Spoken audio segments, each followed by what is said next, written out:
80 Missouri legislators say that the new bail rules that started last July are not working. And in this letter to the Missouri Supreme Court, the lawmakers denounced the changes, contending they make it too difficult for judges to impose bail.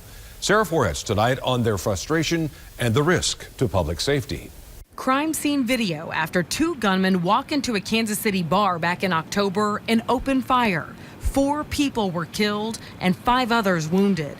In a letter to the Missouri Supreme Court, lawmakers demand change, saying one of those gunmen was able to walk free while awaiting trial on another case before the mass shooting.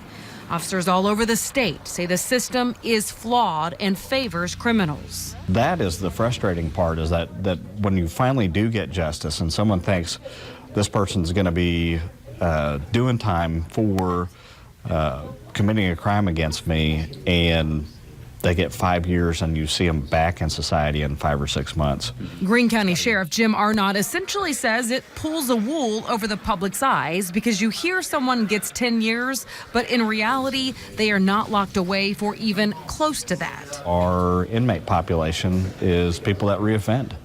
A vast majority reoffend constantly. Well, if they're in prison for 10 years, they're not reoffending. Defense attorney Dee Wampler. We want to protect the public.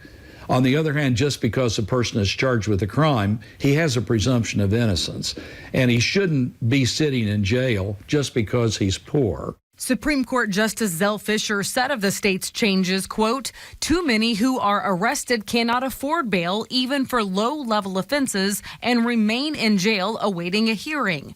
Though presumed innocent, they lose their jobs, cannot support their families, and are more likely to reoffend."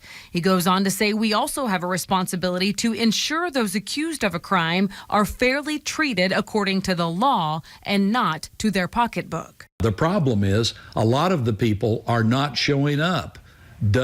Guess what? They're out on their own recognizance and they don't reappear. Arnott says what was intended to address a small portion of the population has become our community's biggest nightmare. Not unless we have a total justice reform where we have truth in sentencing, and that's going to take a total overhaul of the criminal justice system. Sarah Forhetz, KY3 News. Sheriff Arnott has presented some serious cases to the federal court system where offenders typically do their time that they actually get. Dee Wampler believes the justices will tweak the new rules.